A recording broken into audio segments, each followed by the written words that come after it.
One cold autumn night, two brothers Sam and Ben were walking through the woods near their family's old cabin. The trees were bare, their skeletal limbs reaching out like hands in the dark.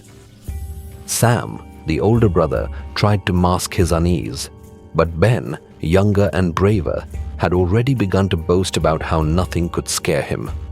"You're just paranoid," Ben said, grinning. "We're fine. There's nothing out here." But Sam's eyes kept darting around. There was something wrong about the silence, something that tugged at the edges of his mind. He couldn't shake the feeling that they weren't alone. They reached the cabin, its windows dark and empty. Sam, always the cautious one, suggested they head inside, but Ben wanted to explore the woods further. "You're just scared," Ben teased, already heading down a narrow path that seemed to vanish into the black.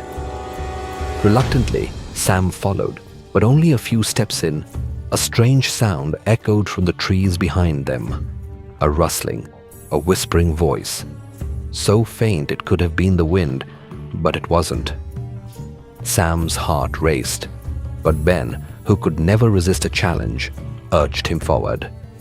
Then they saw it. A pale figure standing at the edge of the woods, illuminated by a sliver of moonlight. Its face was obscured, but Sam knew instinctively it wasn't human.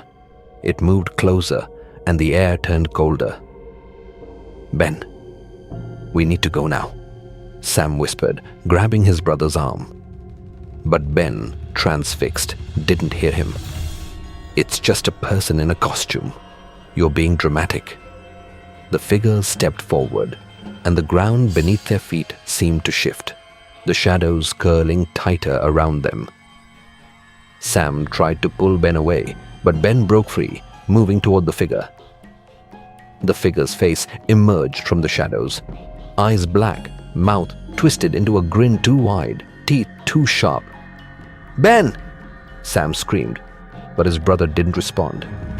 Instead, he stood frozen, his eyes wide with terror as the figure reached out for him. Sam turned and ran, fear overwhelming every sense. He didn't stop until he was back at the cabin, panting and shaking. But when he looked behind him, there was no sign of Ben, just the wind and the trees, whispering something dark in the distance. He called out, but there was no answer. Sam never left the cabin. The next morning, the woods seemed quieter, emptier, as if something had been taken from them. And though Sam's heart ached with the loss of his brother, he knew one thing for sure. Ben had gone too far into the woods, and whatever was out there, it never let go. The whispers never stopped.